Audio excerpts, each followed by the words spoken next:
All right, hey guys. All right, so in this video, we are going to be reading chapter 10 and 11. I will say chapter 11 is a little bit longer, so definitely make sure that you are comfy, and then let's get started. So to review what happened in chapter 9, this is when we get a little bit of the background information about what's going to be happening in part 2 of TKM. We learn a little bit about the trial.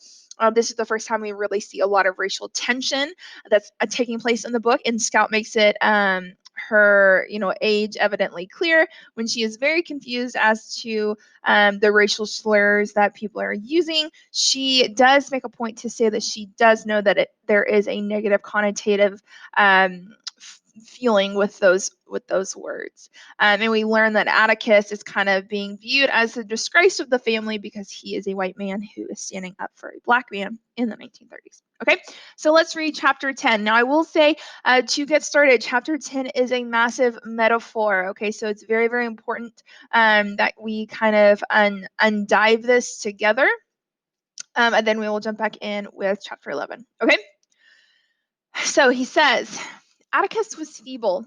He was nearly 50.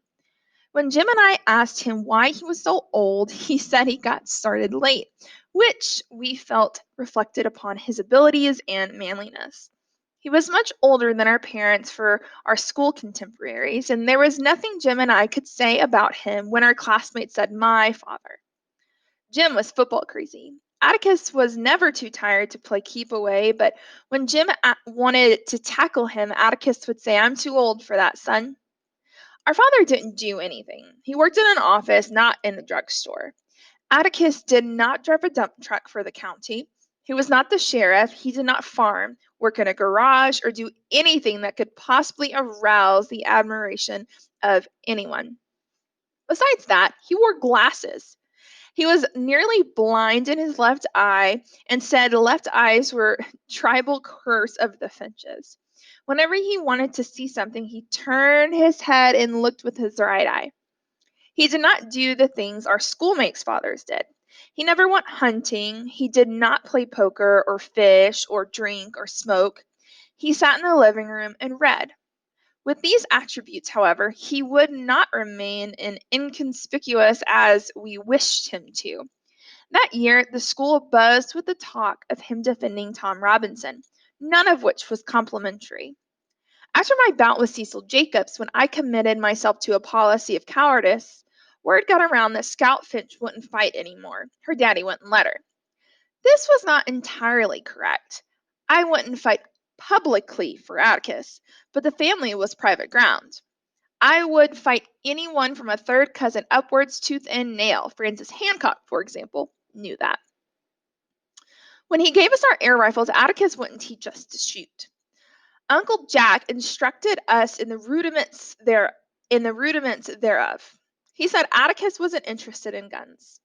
Atticus said to Jim one day, I'd rather you shoot at tin cans in the backyard, but I know you'll go after birds.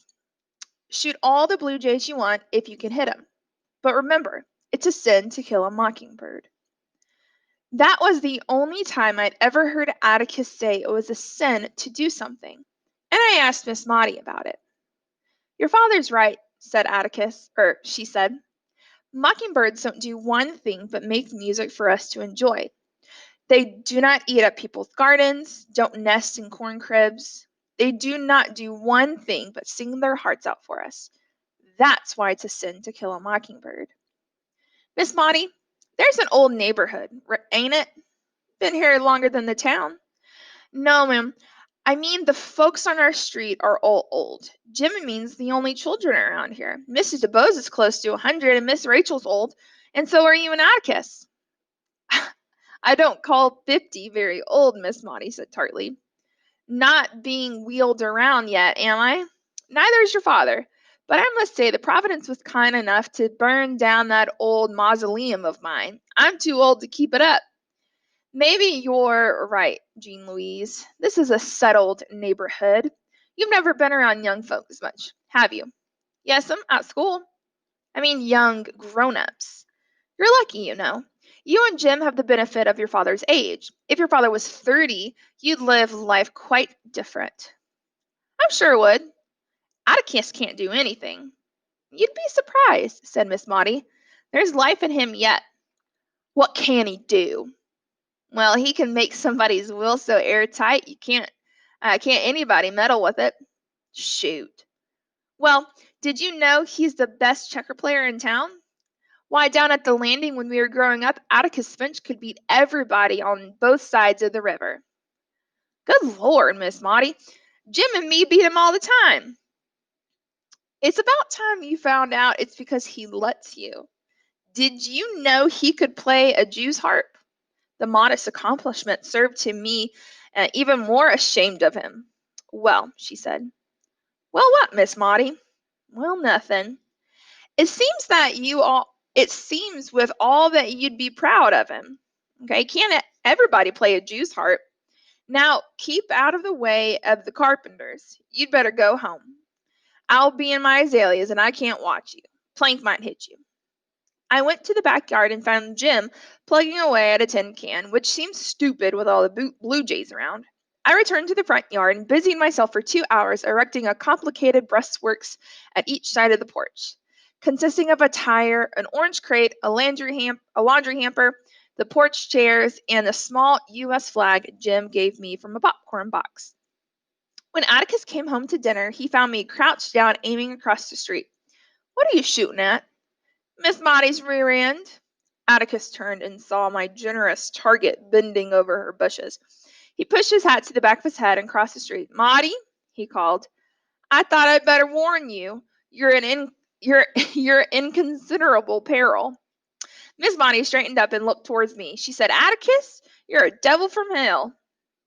When Atticus returned, he told me to break camp.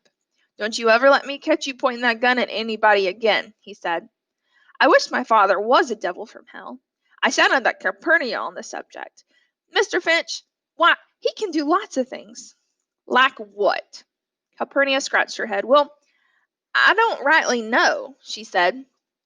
Jim underlined it when he asked Atticus if he was going out for the Methodist, and Atticus said he'd break his neck if he did, and he was too old for that sort of thing. The Methodists were trying to pay off their church mortgage and had challenged the Baptists to a game of touch football. Everybody in town's father was playing, it seemed, except Atticus. Jim said he didn't even want to go, but he was unable to resist football in any form, and he stood gloomily on the sidelines with Atticus and me, watching Cecil Jacob's father make touchdown for the Baptists. One Saturday, Jim and I decided to go exploring with the air rifles to see if we could find a rabbit or a squirrel. We had gone about 500 yards beyond the Radley place when he noticed Jim squinting at something down the street. He turned his head to look one side and was looking out of the corner of his eyes. What you looking at? That old dog down yonder, he said. That's old Tim Johnson, ain't it? Yeah. So Tim Johnson is a dog. Tim Johnson was on the property of Mr. Harry Johnson, who drove the mobile bus and lived on the southern edge of town. Tim was a liver-colored bird dog, the pet of Maycomb. What's he doing? I don't know, Scout. We better go home. Aw, Jim, it's February. I don't care. I'm going to tell Cal. We raced home and ran to the kitchen. Cal, said Jim, can you come down the sidewalk a minute? What for, Jim? I can't come down the sidewalk every time you want me. There's something wrong with that old dog yonder. Calpurnia sighed. I can't wrap up any dog's foot now. There's some gauze in the bathroom. Go and get it and do it yourself. Jim shook his head. He's sick, Cal. Something's wrong with him. What's he doing, trying to catch his tail? Nah, he's doing like this. Jim gulped like a goldfish, hunched his shoulders, and twisted his torso. He's going like that, only not like like he means to. Are you telling me a story, Jim Finch? Calpurnia's voice hardened. No, Cal, I swear I'm not. Was he running? No, he was just moseying along. So slow you can hardly tell it. He's coming this way. Calpurnia rinsed her hands and followed Jim into the yard. I don't see any dogs, she said. She followed us beyond the Radley place and looked where Jim pointed. Tim Johnson was not much more than a speck in the distance, but he was closer to us. He walked erratically, as if his right legs were shorter than his left legs. He reminded me of a car stuck in a sandbed. He's gone lopsided, said Jim. Calpurnia stared and then grabbed us by the shoulders and ran us home. She shut the wood door behind us and went to the telephone and shouted, "Give me Mr. Finch's office." "Mr. Finch," she shouted, "this is Cal. I swear to God there's a mad dog down a street a piece, and he's coming right this way." "Yes, sir. He's Mr. Finch. I declare he is. Old Tim Johnson. Yes, sir. Yes, sir. Yes." She hung up and shook her head as we tried to ask her what Atticus had said. She rattled the telephone hook and said, "Miss Eula May, now, ma'am, I'm through talking to Mr. Finch. Please don't connect me no more. Listen, Miss Eula May, can you call Miss Rachel and Miss Stephanie Crawford and whoever's got the phone on this street and tell them there's a mad dog coming? Please, ma'am." Calpurnia listened. "I know it's February, Miss Eula May, but I know a mad dog when I see one. Please, ma'am, hurry." So basically, they're saying that this dog has rabies, which is, if you know anything about rabies, is a pretty scary, illness that if an animal bites a person, that illness could be transmitted to humans. All right, basically makes your insides turn to liquid. It's pretty gross. Calpurnia asked Jim, "Radley's got a phone?" Jim looked at the book and said, "No, they won't come out anyway, Cal." "I don't care. I'm going to tell him." She ran to the front porch, and Jim and I were at her heels. "You stay in the house," she yelled. Calpurnia's message had been received by the neighborhood. Every wood door within our range of vision was closed tight. There was no trace of Tim Johnson. We watched Calpurnia running towards the Radley place, holding her skirt and apron above her knees. She went up to the front steps and banged on the door. She got no answer, and she shouted, "Mr. Nathan, Mr. Arthur, mad dog's coming, mad dog's coming." "She's supposed to go around in back," I said. Jim shook his head. "Don't make any difference now," he said. Calpurnia pounded the door in vain. No one acknowledged her warning. No one seemed to have heard it. As Calpurnia sprinted back to the back of the porch, a black Ford swung into our driveway. Atticus and Mr. Heck Tate got out. Mr. Heck Tate was the sheriff of Macomb County. He was as tall as Atticus, but thinner. He was long-nosed, wore boots with skinny metal eye holes, boot pants, and a lumber jacket. His belt had a row of bullets sticking to it. He carried a heavy rifle. When he and Atticus reached the porch, Jim opened the door. "Stay inside, son," said Atticus. "Where is he, Cal?" "He ought to be here by now," said Calpurnia, pointing down the street. "Not running, is he?" asked Mr. Tate. "No, sir, he's just in the twitching stage, Mr. Heck." "Should we all go after him, Heck?" said Atticus. "We'd better wait, Mr. Finch. They usually go in a straight line, but you can never tell. He might follow the curve. Hope he does, and we'll go straight to the Radley backyard. Let's wait a minute." "I don't think he'll get in the Radley yard," said Atticus. "Fence will stop him. He'll probably follow the road." I thought mad dogs foamed at the mouth and galloped and leaped at the lungs and lunged at throats, and I thought they did in August. Had Tim Johnson behaved thus, I would have been less frightened. Nothing is more deadly than a deserted waiting street. The trees were still, the mockingbirds were silent, and the carpenters at Miss Body's house had vanished. I heard Mr. Tate sniff and blow his nose. I saw him shift the gun in the crook of his arm, and I saw Miss Stephanie Crawford's face framed in the glass window of her front door. Miss Maudie appeared and stood beside her. Atticus put his foot in the rung of the chair and rubbed his hand slowly down the side of his thigh. "There he is," he said softly. Tim Johnson came into sight walking dazedly in the inner rim of the curve parallel to the Radley house. "Look at him," whispered Jim. "Mr. Heck said they'd walk in a straight line. He can't even stay in the road." "He looks more sick than anything," I said. "Let anything get in front of him and he'll come straight at it." Mr. Tate put his hand to his forehead and leaned forward. "He's got it all right, Mr. Finch." Tim Johnson was advancing at a snail's pace, but he was not playing or sniffing at foliage. He seemed dedicated to one course and motivated by an invisible force that was inching him towards us. He could see him shiver like a horse shedding flies. His jaw opened and shut. He was a list, and he was being pulled gradually towards us. "He's looking for a place to die," said Jim. Mr. Tate towards around. "He's far from dead, Jim. He hasn't gotten started yet." Tim Harris reached the side street that ran in front of the Radley place, and what remained of his poor mind made us pause and seem to consider which road he would take. He made a few hesitant steps and stopped in front of the Radley gate, and then he turned around. He was having difficulty. Atticus said, "He's within range, Heck. You better get him before he comes down the side street. Lord knows who's around the corner. Go inside, Cal." Cal opened the screen door and latched it behind her, then unlatched it and held it on the hook. She tried to block Jim with me and her body, but we looked out from beneath her arms. "Take him, Mr. Finch." Mr. Tate handed the rifle to Atticus, and Jim and I nearly fainted. "Don't waste time, Heck," said Atticus. "Go on." "Mr. Finch, that's a one-shot job." Atticus shook his head vehemently. "Don't just stand there, Heck. He won't wait all day for you. For God's sake, Mr. Finch, look where he is. Miss, and you'll shoot right into the Radley house. I can't shoot that well, and you know it." "I haven't shot a gun in 30 years. Mr. Tate almost threw the rifle at Atticus. "I'd feel mighty comfortable if you did now," he said. In a fog, Jim and I watched our father take the gun and walk into the middle of the street. He walked quickly, but I thought he moved like an underwater swimmer, timed and slowed to a nauseating crawl. When Atticus raised his glasses, Calpurnia murmured, "Sweet Jesus, help him," and he put her hands to her cheeks. Atticus pushed his glasses to his forehead. They slipped down and they dropped in the street. In the silence, I heard him crack. Atticus rubbed his eyes and chin, and I saw him blink hard.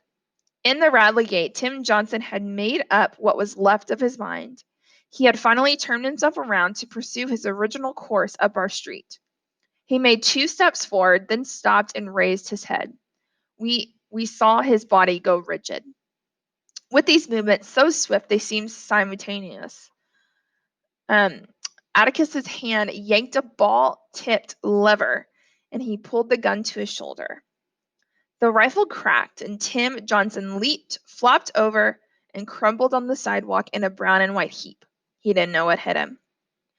Mr. Tate jumped off the porch and ran to the Radley place. He stopped in front of the dog, squatted, and turned around and tapped his finger on his forehead against his left eye. "You are a little to the right, Mr. Finch," he called. "Always was," answered Atticus. "If I'd had any druthers, I'd take the shotgun." He stopped and picked up his glasses, ground the broken lenses to powder under his heel, and went to Mr. Tate, stood looking down at Tim Johnson. Doors opened one by one, and the neighborhood slowly came alive. Miss Maudie walked down the stairs with Stephanie Crawford. Jim was paralyzed. I pinched him to get him moving again, but when Atticus saw us coming, he yelled, "Stay where you are." When Mr. Tate and Atticus returned to the yard, Mr. Tate was smiling. "I'll have Zebo collect him," he said. "You haven't gotten much, Mr. Finch. They say it never leaves you." Atticus was silent. "Atticus?" said Jim. "Yes?" "Nothing." "I saw that one-shot Finch." Atticus wheeled around and faced Miss Maudie. They looked at each other without saying anything, and Atticus got into the sheriff's car. "Come here," he said to Jim. "Don't you go near that dog, you understand? Don't you go near him. He's just as dangerous dead as alive." "Yes, sir," said Jim. "Atticus?" "What, son?" "Nothing." "What's the matter with you, boy? Can't you talk?" said Mr. Tate, grinning at Jim. "Didn't you know your daddy?" "Hush, Heck," said Atticus. "Let's go back to town." When they drove away, Jim and I went to Miss Stephanie's front steps. We sat waiting for Zebo to arrive in the garbage truck. Jim sat in a numb confusion, and Miss Stephanie said, who'd have thought of a mad dog in February? Maybe he wasn't mad. Maybe he's just crazy. I'd hate to see Harry Johnson face when he gets in from Mobile Run and finds Atticus Finch shot his dog. Bets he was just full of fleas from somewhere. Miss Maudie said Miss Stephanie'd be singing a different tune if Tim Johnson was coming up the street, that they'd find soon enough, and they'll send his head to Montgomery. Jim was vaguely articulate. "Did you see him, Scout? Did you see him just standing there? And all of a sudden, he just relaxed all over, and it looked like the gun was a part of him. And he did it so quick, like I have to aim 10 minutes before I can hit something." Miss Maudie grinned wickedly. Well, now, Miss Jean Louise, she said, still think your father can't do anything? Still shame to him? No, ma'am, I said meekly. Forget to tell you the other day that besides playing the Jew's harp, Atticus Finch was the deadliest shot in Macomb County in his time. Dead shot, echoed Jim. That's what I said, Jim Finch. Guess you'll change your tune now. The very idea you didn't know his nickname was one shot when he was a boy. Why, down at the landing, when he was coming up, if he'd shot 15 times, he hit 14 does, he'd complain about wasted ammunition. He never said anything like that about that, Jim muttered. Never said anything about it, did he? No, ma'am. Wonder why he never goes hunting now, I said. Maybe I could tell you, said Miss Maudie. If your father's anything, he's civilized in his heart. Marksmanship is a gift of God, a talent. Oh, you have to practice to make it perfect, but shooting's different from playing the piano or the like. I think maybe he put his gun down when he realized that God had given him an unfair advantage over most living things. I guess he decided he wouldn't shoot till he had to, and he had to today. Looks like he'd be proud of it, I said. People in their right minds never take pride in their talents, said Miss Maudie. We saw Zebo drive up, and he took a pitchfork from the back of the garbage truck and gingerly lifted Tim Johnson. He pitched the dog into the truck and then poured something from a gallon jug onto the spot where Tim fell. Now, y'all come over here for a while, he yelled. When we went home, I told Jim we really had something to talk about at school on Monday. Jim turned to me. Don't you say anything about it, Scout, he said. What? I certainly am. Ain't anybody's dadly the deadliest shot in Macomb County. Jim said, I reckon he'd want us to know if he'd have told us. And if he was proud of it, he'd have told us. Maybe it just slipped his mind, I said. Nah, Scout. It's something you want to understand. Atticus is real old, but I wouldn't care if he couldn't do anything. I wouldn't care if he couldn't do a blessed thing. Jim picked up a rock and threw it jubilantly at the car house, running after it, till he called back, Atticus is a gentleman, just like me. All right, so definitely Jim has changed his tune a little bit, right? Just a little earlier in the chapter, him and Scout were complaining that their dad could do absolutely nothing.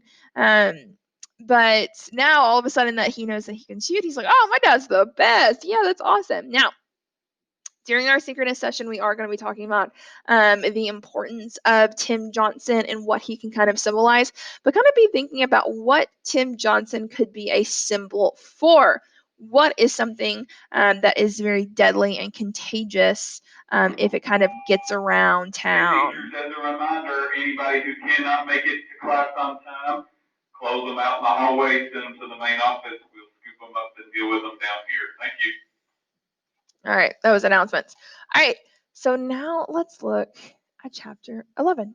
All right, so chapter 11 is a very interesting chapter. It is when Jim gets into a little bit of trouble, which has kind of been a theme for him, which we thought it would be more likely to be Scout. All right. So when we were small, Jim and I confined our activities to the southern neighborhood. But when I was well into the second grade at school and tormenting Boo Radley became passé, the business section of Macomb drew us frequently up the street past the real property to Mrs. Henry Lafayette Dubose. It was impossible to go to town without passing her house unless we wished to walk a mile out of the way. Previous minor encounters with her left me with no desire for more, but Jim said I had to grow up sometime. Mrs. Dubose lived alone except for a Negro girl in constant attendance. 2 doors up the street from us in a house with steep front steps and a dog trot hall. She was very old. She spent most of each day in bed and the rest of it in a wheelchair. It was rumored she kept a CSA pistol concealed among her numerous shawls and wraps. Jim and I hated her. If she was on her porch when we passed, we would have raked by her wrathful gaze and subjected to the ruthless interrogation regarding our behavior and given a melancholy prediction on what we would amount to when we grew up, which was always nothing. We had long ago given up the idea of walking past her house on the opposite side of the street. That only made her raise her voice and let the whole neighborhood in on it. You could do nothing to please her. If I said it as sunny as I could, "Hey, Mrs. Dubose," I would receive for an answer, "Don't you say hey to me, you ugly girl. You say good afternoon, Mrs. Dubose." She was vicious. Once she heard Jim refer to our father as Atticus, and her reaction was apoplectic. Besides being the sassiest, most disrespectful mutts who ever passed her way, we were told that it was quite a pity our father had not remarried after our mother's death.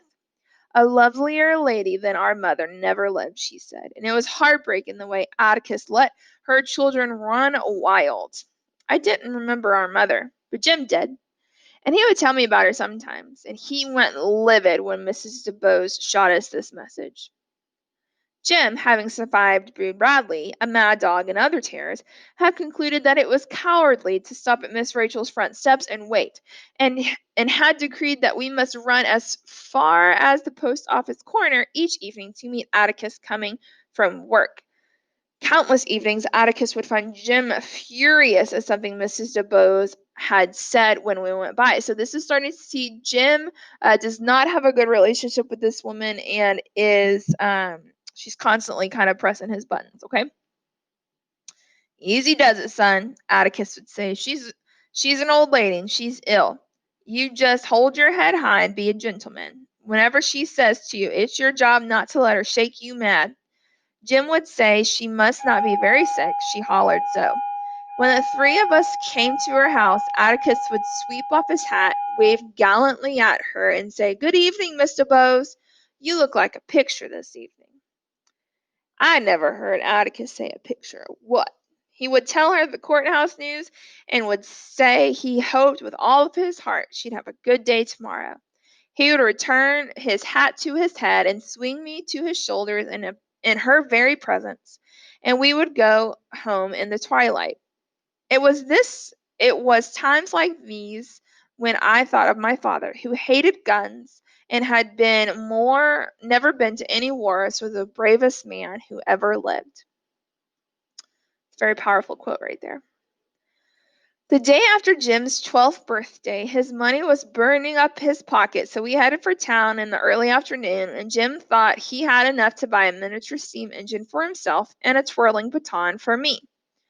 I had long had my eye on that baton. It was at V.J. Elmer's, and it was bedecked with sequins and tinsels, and it cost 17 cents. It was then that my burning ambition to grow up and twirl in the Macomb County High School band.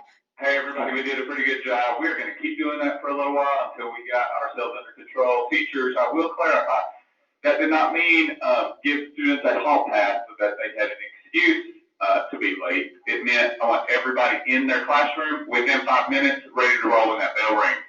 So we'll work on this on Thursday when you guys are back in the building. All right, sorry, that was announcement.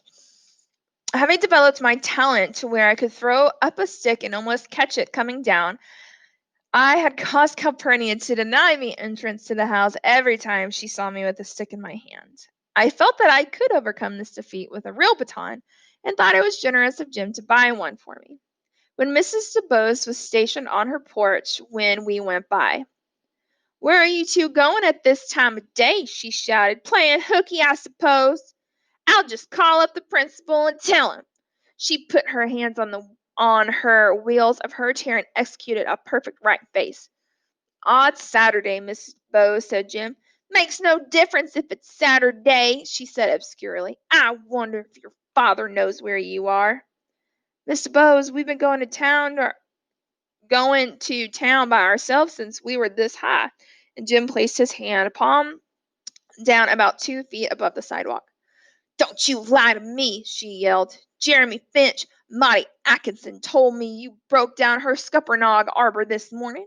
She's going to tell your father, and then you'll wish you never saw the light of day. And if you aren't sent to a reform school before next week, my name's not Mrs. Dubose."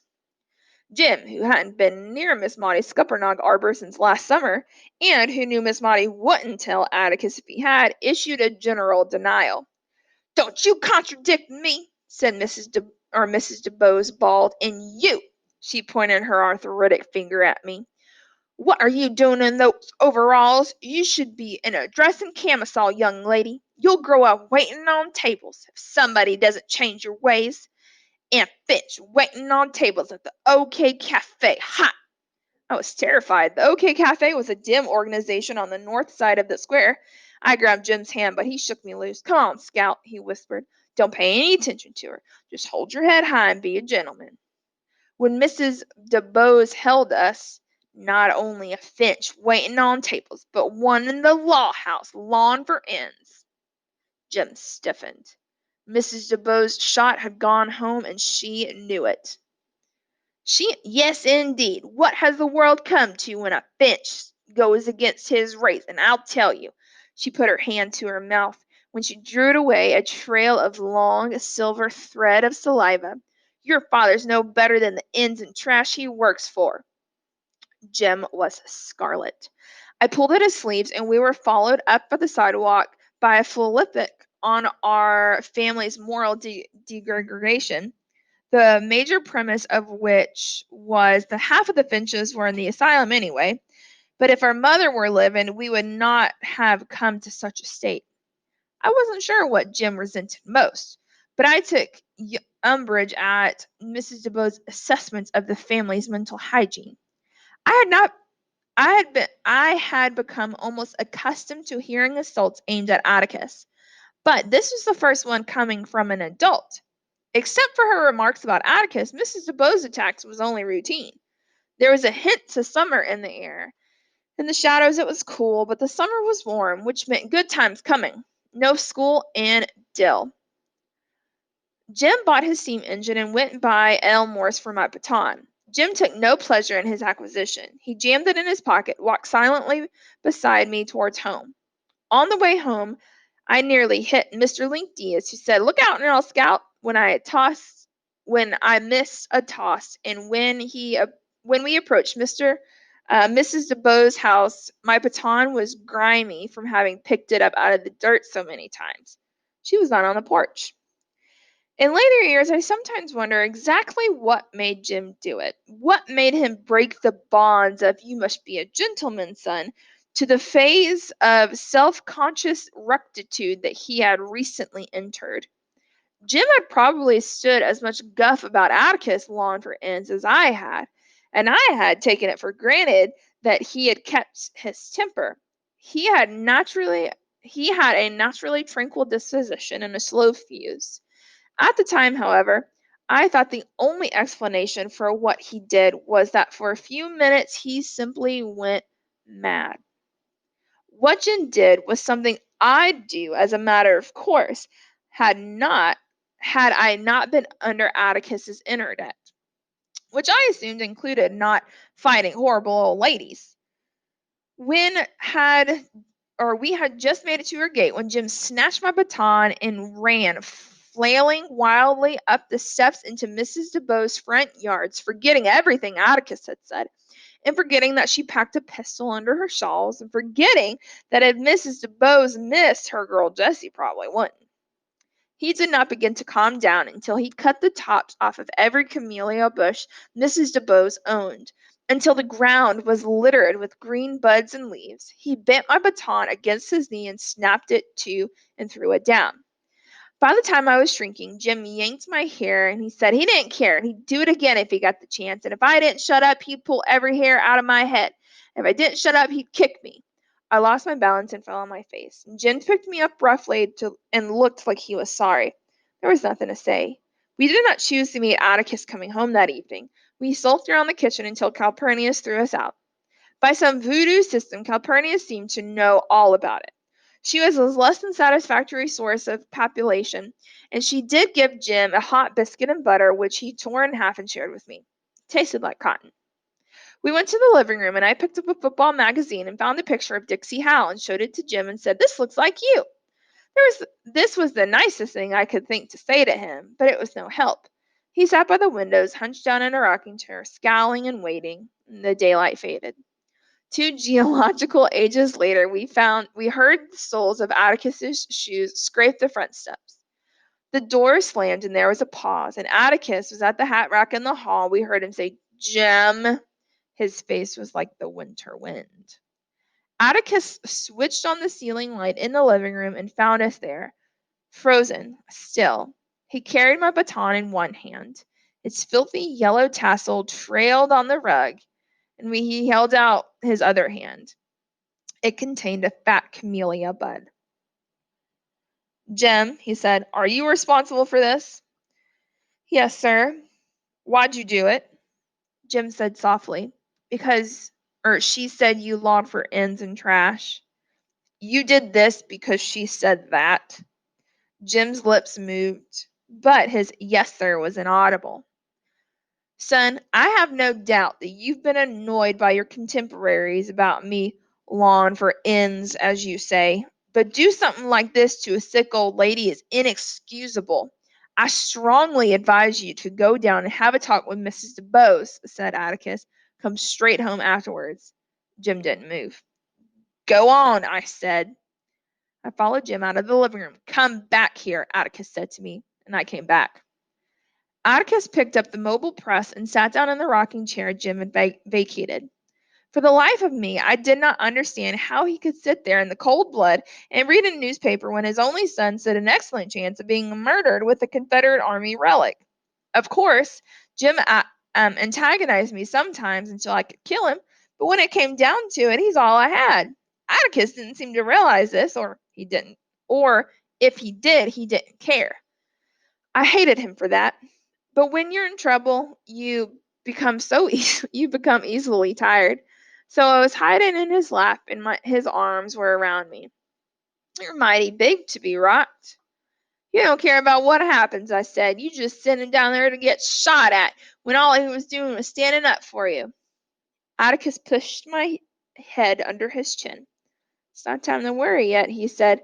I never thought Jim would be the one to lose his head over this. Thought I'd have more trouble with you. I said I didn't even see why we had to keep our heads anyway.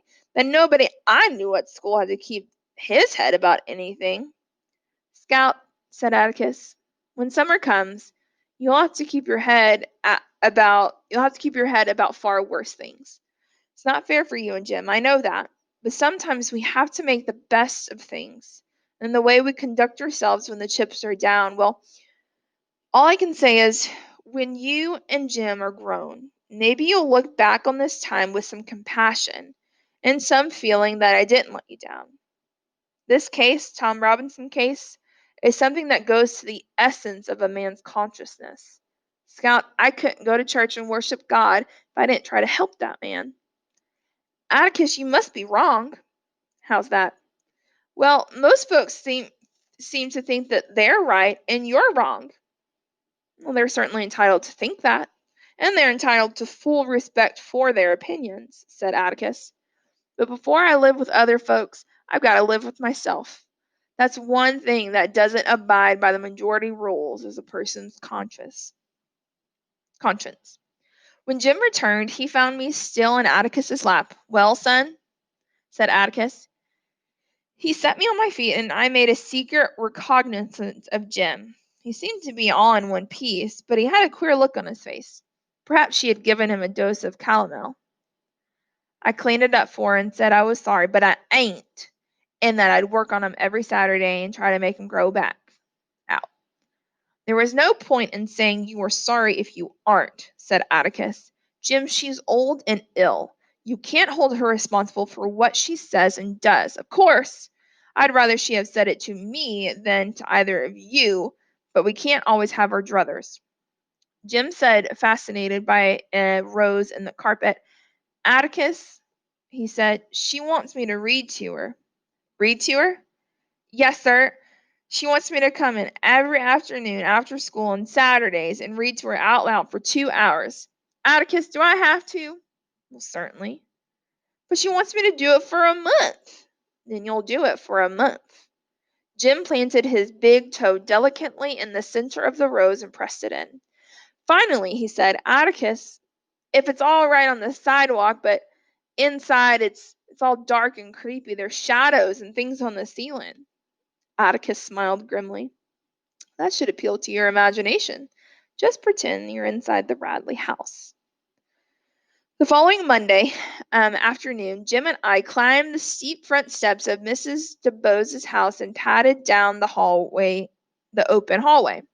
Jim, armed with Ivanhoe and full of superior knowledge, knocked at the second door on the left. "Mrs. Dubose," he called. Jessie opened the wood door and unlatched the screen door. "Is that you, Jim Finch?" she said. "You got your sister with you?" "I don't know." "Let 'em both in, Jessie," said Mrs. Dubose. Jessie admitted us and went off to the kitchen. So Jessie is kind of like the Calpurnia of Mrs. Dubose's house. She takes care of the house.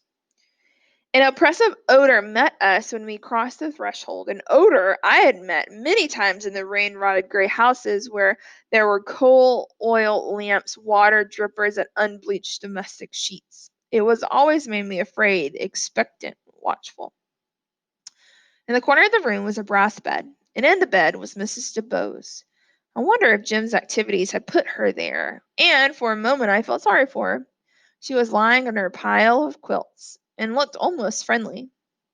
There was a marble-topped washstand by her bed, and on it were a glass with a teaspoon in it, a red ear syringe, a box of absorbent cotton, and a steel arm alarm clock standing on three tiny legs. "So you brought that dirty little sister of yours, did you?" was her greeting. Jim said quietly, "My sister ain't dirty, and I ain't scared of you," although I noticed his knees were shaking. I was I was expecting a tirade, but all she said was, "You may commence reading, Jeremy." Jim sat down in the cane-bottomed chair and opened Ivanhoe. I pulled up another one and sat beside him. "Come closer," said Mrs. Dubose. "Come to the side of the bed." We moved our chairs forward, and this was the nearest I had ever been to her. And the thing I wanted most to do was to move my chair back again. She was horrible. Her face was the color of a dirty pillowcase, and the corners of her mouth glistened with wet, which inched like a glacier down the deep grooves enclosing her chin. Old age liver spots dotted her cheeks, and her pale eyes had black pinpoint pupils. Her hands were knobby, and the cuticles had grown over her fingernails. Her bottom plate was not in, and her upper lip protruded. From time to time she would draw her nether lip to her upper plate and carry her chin with it. This made the wet move faster. I didn't look any more than I had to, and Jim reopened Ivanhoe and began reading. I tried to keep up with him, but he read too fast. When Jim came to a word he didn't know, he'd skip it, but Mrs. Dubose would catch him and make him spell it out. Jim read for perhaps 20 minutes, during which time I looked at the soot-stained mantelpiece, out of the window, and anywhere to keep from looking at her. As he read, I noticed that Mrs. Dubose's corrections grew fewer and farther between, and that Jim had even left one sentence dangling in midair. She wasn't listening. I looked towards the bed. Something had happened to her. She laid on her back with the quilt up to her chin. Only her head and her shoulders were visible. Her head moved slowly from side to side. From time to time, she would open her mouth wide, and I could see her tongue undulate faintly. Cords of saliva would collect on her lips, and she would draw them in, then open her mouth again, and her mouth seemed to have a private existence of its own. It worked separate and apart from the rest of her, out and in like a clam hole at low tide. Occasionally I would say, "Psst," like some vicious substance coming to a boil. I pulled at Jim's sleeve. He looked at me and then at the bed, and her head had made its regular sweep towards us, and Jim said, "Mr. Bose, you all right?" She didn't hear us. The alarm clock went off and scared us stiff. A few minutes later, nerves still tingling, Jim and I were on the sidewalk heading for home. We didn't run away. Jessie sent us. Before the clock wound down, she was in the room pushing Jim and me out of it. "Shoot," she said. "You all go home." Jim hesitated at the door. So think about what is happening with Mrs. Dubose. What's up with this alarm clock, and why does it seem like Mrs. Dubose is not paying attention? "It's time for her medicine," Jessie said as the door swung shut behind us. I saw Jessie walking quickly towards Mrs. Dubose's bed. It was only 3:45 when we got home, so Jim and I drop-kicked in the backyard until it was time to meet Atticus. Atticus had 2 yellow pencils for me and a football magazine for Jim, which I suppose was a silent reward for our first day session with Mrs. Dubose. Jim told him what happened. Did she frighten you? Asked Atticus. No, sir, he said. She's so nasty. She has fits or something. She spits a lot. She can't help that. When people are sick, they don't look nice sometimes. She scared me, I said. Atticus looked at me over his glasses. You don't have to go with him, Jim. You don't have to go with Jim, you know. The next day at Mrs. Dubose was the same as the first, and so was the next, until gradually a pattern emerged. Everything would begin normally. That is, Mrs. Dubose would hound Jim for a while on her favorite subjects, her camellias, and our father's in-love and propensities, and she would grow increasingly silent, then go away from us. The alarm clock would ring, and Jessie would shoo us out, and the rest of the day was ours. Atticus, I said one evening, what exactly is an in-lover? Atticus's face was grave. Has somebody been calling you that? No, sir, Mrs. Dubose calls you that. She warms up every afternoon calling you that. Francis called me that last Christmas. That's when I first heard it. Is that the reason you jumped on him? Said Atticus. Yes, sir. Then why are you asking me what it means? I tried to explain to Atticus that it wasn't so much what Francis said that had infuriated me as how he had said it, the way he had said it. It was like he had said snot nose or something. Scout, said Atticus, in-lover is just one of those terms that doesn't mean anything, like snot nose. It's hard to explain. Ignorant, trashy people use it when they think somebody's favoring Negroes over and above themselves. It's slipped into usage with some people like ourselves when they want a common, ugly term to label someone.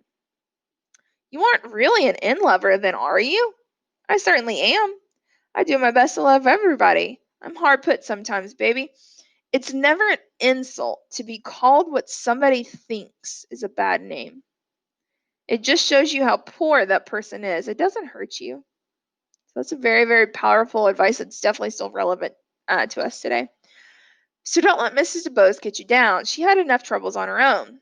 One afternoon, a month later, Jim was plowing his way, when Sir Walter Scout, as Jim called in, when Mrs. Dubose was correcting him at every turn, when there was a knock on the door. Come in, she screamed. Atticus came in. He went to the bed and took Mrs. Dubose's hand. I was coming from the office and didn't see the children, he said. I thought they might still be here. Mrs. Dubose smiled at him. For the life of me, I could not figure out how she could bring herself to speak to him when she seemed to hate him so. Do you know what time it is, Atticus? She said. Exactly 14 minutes past 5. The alarm clock set for 5:30. I want you to know that. So again, what is so important about this alarm clock that's having Miss Dubose, so tied to? It suddenly came to me that each day we had been staying a little longer at Mrs. Dubose's, and that the alarm clock went off a few minutes later every day, and that she was well into one of her fits by the time it sounded. Today, she had antagonized Jim for nearly 2 hours with no intention of having a fit, and I felt hopelessly trapped. The alarm clock was the signal for our release. If one day didn't ring, what would we do? I have the feeling that Jim's reading days are numbered, said Atticus. Only a week longer, I think, she said, just to make sure. Jim rose, but Jim put out his hand, and Atticus was silent. On the way home, Jim said he had to do it for a month, and the month was up, and it wasn't fair. Just one more week, son, said Atticus. No, said Jim. Yes, said Atticus. So again, why are they making him continue to read to Mrs. Dubose? What's going on with that? The following week found us at Mrs. Dubose's. The alarm clock had ceased sounding, and Mrs. Dubose would release us with, "That'll do," so late in the afternoon that Atticus would be home reading the paper when we returned. Although her fits had passed off, she was in every other way her old self. When Sir Walter Scott became involved in the lengthy descriptions of moats and castles, Mrs. Dubose would become bored and pick on us. Jeremy French, I told you you'd live to regret tearing up my camellias. You'd regret it now, don't you? Jim said he certainly did. Thought you could kill my snow on the mountains, did you? Well, Jessie says the top's growing back out. Next time you'll know how to do it right, won't you? You'll pull up by the roots, won't you? Jim would say he certainly would. Don't you mutter at me, boy. You hold up your head and say, yes, ma'am. Don't guess you feel like holding it up, though, with your father what he is. Jim would come up and he would gaze at Mrs. Dubose with a face devoid of resentment. Through the weeks he had cultivated an expression of polite and detached disinterest, which would present to her an answer of her most blood-curdling inventions. At last the day had come when Mrs. Dubose says, "That'll do one afternoon," she added, "and that's all good day to you." It was over. We bounded down the sidewalk on a spree of sheer relief, leaping and howling. That spring was a good one. The days grew longer and gave us more playing time. Jim's mind was occupied mostly with the vital statistics of every college football player in the nation, and every night Atticus would read us the sports pages of the newspaper. Alabama might go to the Rose Bowl again this year, judging from the prospects, and not one of whose names we could pronounce. Atticus was in the middle of a windy Seton column one evening when the telephone rang. He answered it, and then he went to the hat rack in the hall. "I'm going down on Mrs. Dubose for a while," he said. "I won't be long." When Atticus stayed away until the long past my bedtime. When he returned, he was carrying a candy box. Atticus sat down in the living room and put the box on the floor beside his chair. "What's she want?" asked Jim. We had not seen Mrs. Dubose for over a month. She was never on her porch any more when we passed. "She's dead, son," said Atticus. "She died a few minutes ago." "Oh," said Jim. "Well." "Well is right," said Atticus. "She's not suffering any more. She was sick for a long time." "Son, didn't you know what her fits were?" Jim shook his head. "Mrs. Dubose was a morphine addict," said Atticus. "She took it as a painkiller for years. The doctor put her on it. She had spent most of her life on it, and she died without so much agony. But she was too contrary." "Sir?" said Jim. Atticus said, "Just before your escapade, she called me to make her will. Dr. Reynolds told her she had a few months left and her business affairs were in perfect order, but she said there's still one thing out of order." "What was that?" Jim was perplexed. "She said she was going to leave this world, beholden to nothing and nobody. Jim, when you're as sick as she was, it's all right to take anything to make it easier. But it wasn't all right for her. She said she meant to break herself of it before she died, and that's what she did." Jim said, "You mean that's what her fits were?" "Yeah, that's what they were. Most of the time when you were reading, I doubt she heard a word you said. Her whole mind and body were concentrated on that alarm clock. If you hadn't fallen into her hands, I would have made you go read to her anyway. It might have been some distraction. That was another reason." "Did she die free?" I asked Jim. "As the mountain air," said Atticus. "She was conscious to the last, almost conscious." He smiled, and cantankerous.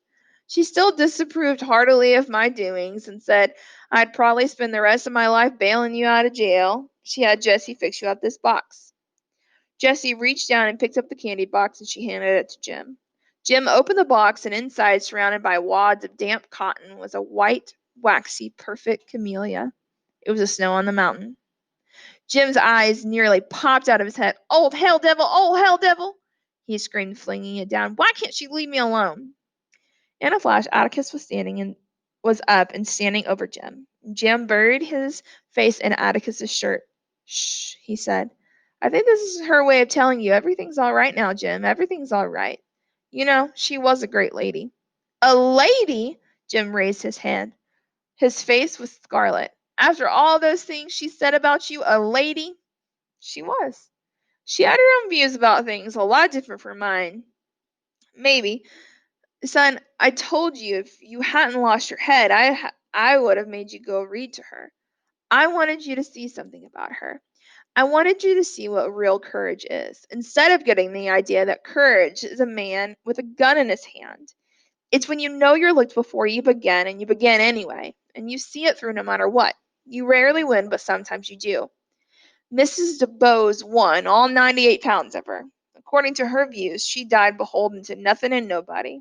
She was the bravest person I ever knew. Jim picked up the box and threw it in the fire. He picked up the camellia and went off to bed, and I saw him fingering the white petals. Atticus was reading the paper. And that is the end of part 1. Bye, guys.